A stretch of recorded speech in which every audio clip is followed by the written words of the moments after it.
Strong holds, यानी कि सिर्फ दुष्टात्माओं को ही नहीं निकालना होता, परमेश्वर के वचन में हम स्ट्रॉन्ग होल्ड्स को भी देखते हैं कि स्ट्रॉन्ग होल्ड्स जो है उनको, स्ट्रॉन्ग होल्ड को मतलब हिंदी में क्या बोल सकते हैं, हिंदी में जो शब्द आया वो है गढ़।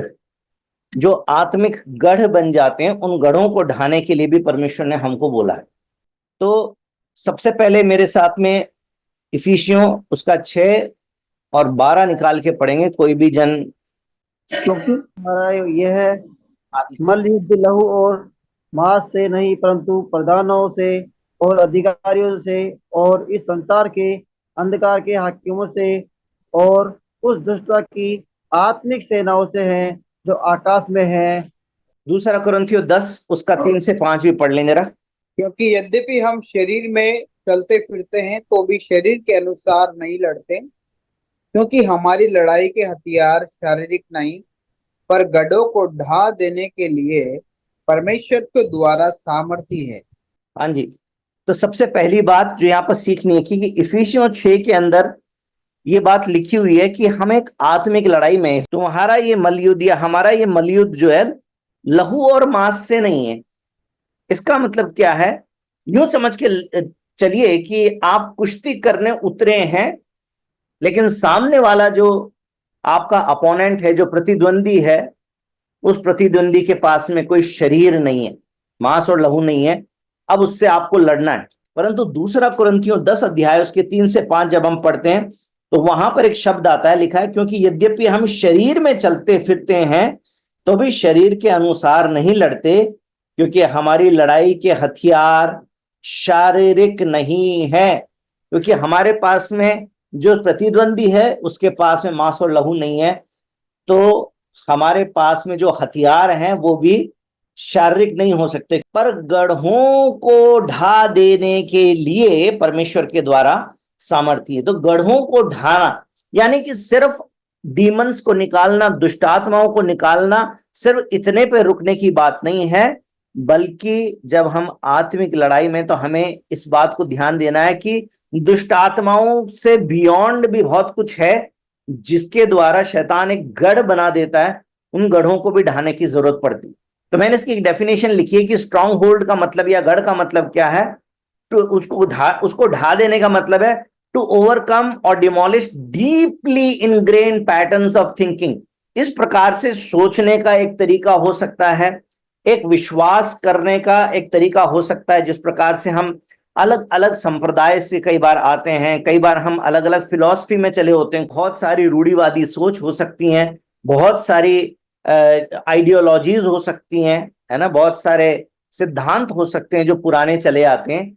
तो इनको हमें डिमोलिश करने की जरूरत पड़ती है, इनके बंधनों को तोड़ने की जरूरत पड़ती है। कई बार पुराने हमारे पारिवारिक श्राप होते हैं जो हमारे बाप दादों से चले आ रहे होते हैं, हर प्रकार के पैटर्न को, बिलीफ सिस्टम को, एटीट्यूड को, ऐसा कोई भी स्वभाव को, ऐसी कोई भी आदत को जो परमेश्वर के सत्य से, परमेश्वर के जो हमारे जीवन के लिए जो उद्देश्य उससे हमें दूर करता है, परमेश्वर के साथ चलने में हमारे लिए रुकावट करता है, उन सब को हमें तोड़ने की जरूरत पड़ती है। ये सब चीजें जो है ये गढ़ बन जाते हैं जिनको हमें ढाने की जरूरत पड़ती है। जैसे मैंने 3-4 चीजें लिखी, और भी हो सकती हैं, लेकिन डिमोनिक इन्फ्लुएंस के बारे में, डीमंस के बारे में तो हमने देख लिया। दुष्ट आत्माएं अविश्वासी के तो अंदर आ जाती हैं, परंतु विश्वासी जन को भी बाहर बाहर से अफेक्ट करती हैं। परंतु ये जो डिमोनिक इन्फ्लुएंस है ये और भी हो सकते हैं, है ना, जैसे कि जादू टोना है, काला जादू है, और ये जो पहले नारियल, किसी ने नारियल करवा दिया, किसी ने अभिमंत्रित जल डलवा दिया, किसी ने आपके घर में कोई नींबू मिर्ची रख दी, कई चीजें। फिर एडिक्शंस एंड हैबिट्स जिनके बारे में मैंने पिछली बाइबल स्टडी में बताया था कि ये किसी के ऊपर यदि किसी प्रकार का एक लत लगी हुई है कि वो छोड़ना चाहते हुए भी नहीं छोड़ पा रहा है, इस प्रकार के जो हैबिचुअल सिन हो सकते हैं, या फिर किसी भी प्रकार की आदत हो सकती है, गुटखे की आदत हो सकती है, जर्दा की आदत हो सकती है, शराब की आदत हो सकती है, किसी प्रकार के ड्रग्स की आदत होती है। जवानों के अंदर कई बार अपने मोबाइल में, लैपटॉप में गंदी चीजें देखने की एक आदत पड़ जाती है, बार बार प्रार्थना करते हैं लेकिन फिर भी नहीं छूट पाते उन चीजों से। किसी किसी को जुए की आदत लगी रहती है, विश्वासी है, यहाँ पे चर्च में आ रहा है, सब कुछ कर रहा है, सब कुछ अच्छा चल रहा है, लेकिन चुपके जुआ भी खेल रहा है। या एक विश्वासी होते हुए भी कई बार एक ऐसा रिश्ता रखे हुए है जो उसे मालूम है कि गलत है, इस रिश्ते से मुझे बाहर आ जाना चाहिए, परंतु उस रिश्ते में जब व्यक्ति बना रहता है, इन सबको एडिक्शंस या लत की आदत में बोल सकते हैं। और ये भी एक स्ट्रॉन्ग होल्ड है। हम विश्वासी हैं, हम संसार से अलग किए हुए हैं, तो कई चीजों में संसार का म्यूजिक, संसार का मटेरियलिज्म है ना, जो संसार के अंदर धन के पीछे एक दौड़ लगी हुई है, हर एक व्यक्ति धन के पीछे भाग रहा है। तो मैंने देखा विश्वासियों के अंदर भी अब सोना इकट्ठा करने की, प्रॉपर्टी इकट्ठा करने की, चलिए एक सीधे तरीके से अगर आप करते हैं तो कोई बात नहीं, लेकिन अपनी सीमा से बाहर जाकर थोड़ी सी जमीन दबा लेने की, कब्जा कर लेने की, इस प्रकार की भावना भी काम करती रहती है। ये सब भी स्ट्रांग होल्ड है, लालच का स्ट्रांग होल्ड बना रहता है। जबकि मसीह में आगे सब कुछ है, परंतु अभी वो पुराना स्वभाव जो है वो हम पर बंधन बांधे रखता है। ये भी बहुत सारे स्ट्रांग होल्ड है जो हमें प्रभु के साथ आगे बढ़ने से रोकते हैं। इसलिए सिर्फ दुष्ट आत्माओं को निकालने की बात नहीं है, दुष्ट आत्माओं को तो निकालना ही है, परंतु साथ साथ में एक आत्मिक लड़ाई है। और इसलिए हमें इस बात को समझने की जरूरत है कि ऐसी कोई भी चीज जो हमें प्रभु के साथ चलने से रोकती है, हमारे आत्मिक जीवन में बाधा बनती है, उन सारी चीजों को, उन स्ट्रांग होल्ड्स को तोड़ना जरूरी होता है। अब आई मत्ती की किताब 12 अध्याय उसके 22 से 29 के ऊपर। तो परमेश्वर का राज्य तो हम लोग जानते हैं, मानते हैं, है ना। हमने बीते दिनों में एक लगातार बाइबल स्टडी की थी, स्वर्ग का राज्य, परमेश्वर का राज्य, इन दोनों के बारे में अच्छे से हमने गहराई से समझा था। परंतु यहां पर दो तरह के राज्य लिखे हुए हैं। जब हम यीशु मसीह पर विश्वास कर लेते हैं, जब हम यीशु मसीह को ग्रहण कर लेते हैं, तो ऑटोमेटिकली हम परमेश्वर के राज्य में एंटर कर जाते हैं, हम उसके सिटीजन हो जाते हैं, हम उसके प्रजा बन जाते हैं। यदि हम परमेश्वर के राज्य के लोग हैं तो हम ऑटोमेटिकली एक ऐसी लड़ाई का भाग बन चुके हैं जो आत्मिक संसार में होती है। अब दूसरी एक और बात जिसको मैं थोड़ा सा हाईलाइट करना चाहता हूं, जितने भी स्ट्रांग होल्ड्स हैं उनको ढा देने के लिए, और यदि कोई बुरी लत हो, कोई बुरा सिद्धांत हो, कोई पुराना श्राप हो, सब कुछ को हमेशा हम तोड़ते हैं या कास्ट आउट करते, बांधते नहीं है। अगर आप नोट कर रहे हैं तो इनको नोट कर लीजिए ताकि आप बाद में भी मनन कर सकते हैं।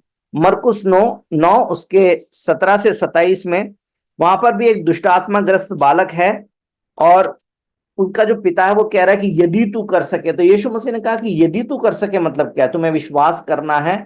और जब उसने विश्वास कर लिया तब यहां पर वो प्रभु ने आज्ञा दी थी, जो लिखा है कि हे गूंगी और बहरी आत्मा, 25 वचन में, मैं तुझे आज्ञा देता हूं उसमें से निकल आ। तो मरकुस की किताब में जितनी भी घटनाएं हैं, कहीं पर भी यीशु मसीह ने बांधा नहीं है, बल्कि हर बार दुष्ट आत्मा को निकाला है। तो ये बांधने का मिसकंसेप्शन कहां से आया, बांधने का मिसकंसेप्शन कहां से आया?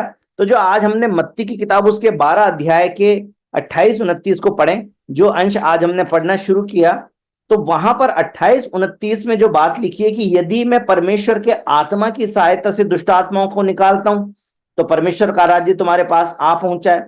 या कैसे कोई मनुष्य किसी बलवंत के घर में घुसकर उसका घर लूट सकता है जब तक कि वह उस बलवंत को बांध न ले। तो यहां पर एक बात लिखी है एक बांधने की, इसके कारण एक मिसकॉन्सेप्ट निकल गया है और बहुत सारे सेवक, बहुत सारे पास्टर दुष्ट आत्माओं को बांधते रहते हैं, क्योंकि यहां पर इस प्रकार से लिखा है। जबकि यीशु मसीह यहां पर सिर्फ एक कॉन्सेप्ट को समझा रहे थे, तो उसके कामों को हम बांध सकते हैं। क्योंकि मत्ती 18 के अंदर हम इस बात को सीखते हैं कि जो भी तुम धरती पर बांधोगे वो स्वर्ग में बंधेगा, जो तुम धरती पर खोलोगे वो स्वर्ग में खुलेगा।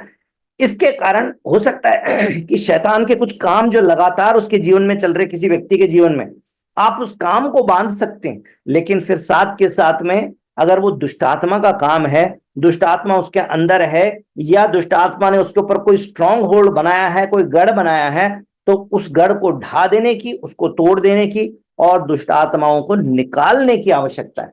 ऐसा नहीं कि बांध दिया और उसको उसी के घर में छोड़ दिया। ये दुष्ट आत्मा को व्यक्ति के जीवन में छोड़ देने का कोई कॉन्सेप्ट बाइबल में नहीं है।